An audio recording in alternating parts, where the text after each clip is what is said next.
Welcome. So here I am. I'm going to work on number 5 from a recent assignment of ours where we're trying to find the volume of a solid generated by revolving this region around the x-axis.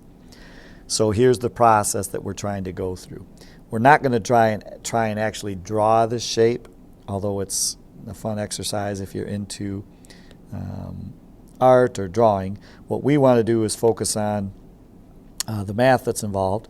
And so the first thing that we usually do is we go ahead and draw our radius of our typical cross section, right?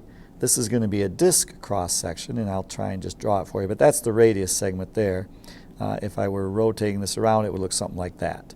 That radius we find by doing top minus bottom. So the top curve is the parabola, right, which is this thing here. That's the top. So that's this guy right here. The bottom curve is the x-axis, which is y equals 0, which is that one. So if you're writing out your radius expression, it's really 2 square root of sine x minus 0. But since it's minus 0, let's just write, oops, let me get a blue color here. Let's just write for r of x, we'll write 2 square root of sine of x. Okay? So that is our radius function. Moving down the page here, the next thing we want to do is write our definite integral.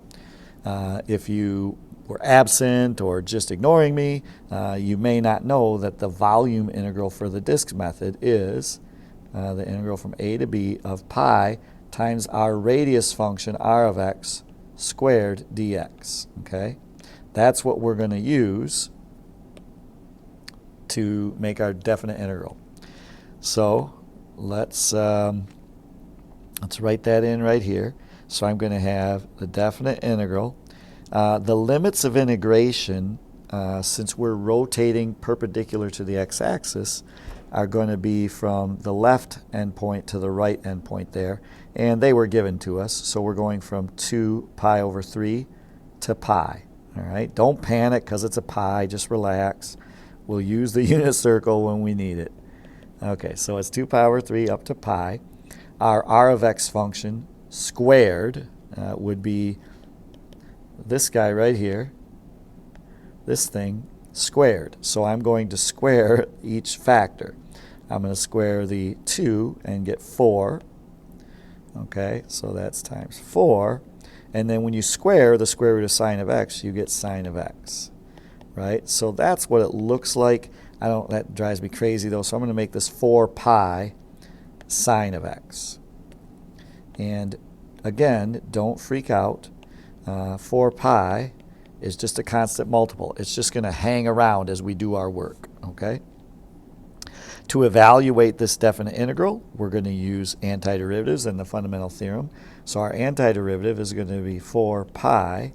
The antiderivative of sine of x is negative cosine, so we'll put a negative sign there. And we are going to evaluate this guy from 2 pi over 3 up to pi. Okay? So what we'll do is first we'll plug pi in and get our value, and then we'll do 2 pi over 3 and get our value.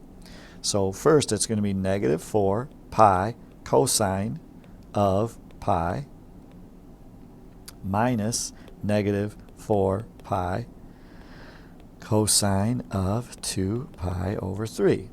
Okay, now I am going to magically just use my unit circle to do this. So the cosine of pi is negative 1. So this is going to be 4 pi because the cosine pi is negative 1. I'm going to circle that. This guy's negative 1.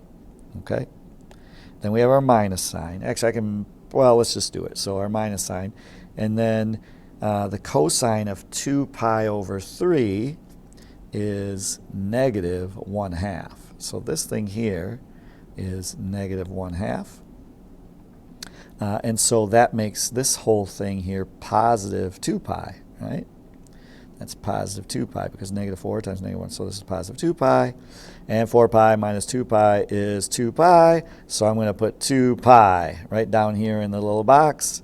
Let's see if I can do a highlighter. Oh yeah, baby. Nope. I can do a highlighter. I don't know how this works exactly. That doesn't seem right. This is how you do the highlighter. There we go. How's that look? Okay. So our answer is 2 pi. So let's sort of zoom out here if I can. Ooh, I can. Good. And let's take a look at everything that we did here. All right. You don't need to see that other stuff. That's from another problem that we did. Where's that answer? It's way down there. Okay. So we drew in our radius, right? This thing right here was our radius. Oh, crap. I'm on the wrong pen again. I'll get the hang of this sooner or later. We drew in our radius, which was that red line there. And we figured out that it was top minus bottom, so that was 2 square root of sine x minus 0. Once you have your r of x, you can square it, multiply by pi, and pop it into your definite integral. And then since we are actually working out our definite integrals by hand in this assignment, we do the antiderivative, we plug the numbers in, we don't panic. It's just a unit circle, and hopefully I got this one right, but it is 2 pi. Okay, that was another quick video. Don't panic, like just take your time, enjoy this stuff. Like we don't have very many days left, so just be happy that you get to do math for a little while longer. Okay, take care. You know where to find me tomorrow if you need me. Good luck.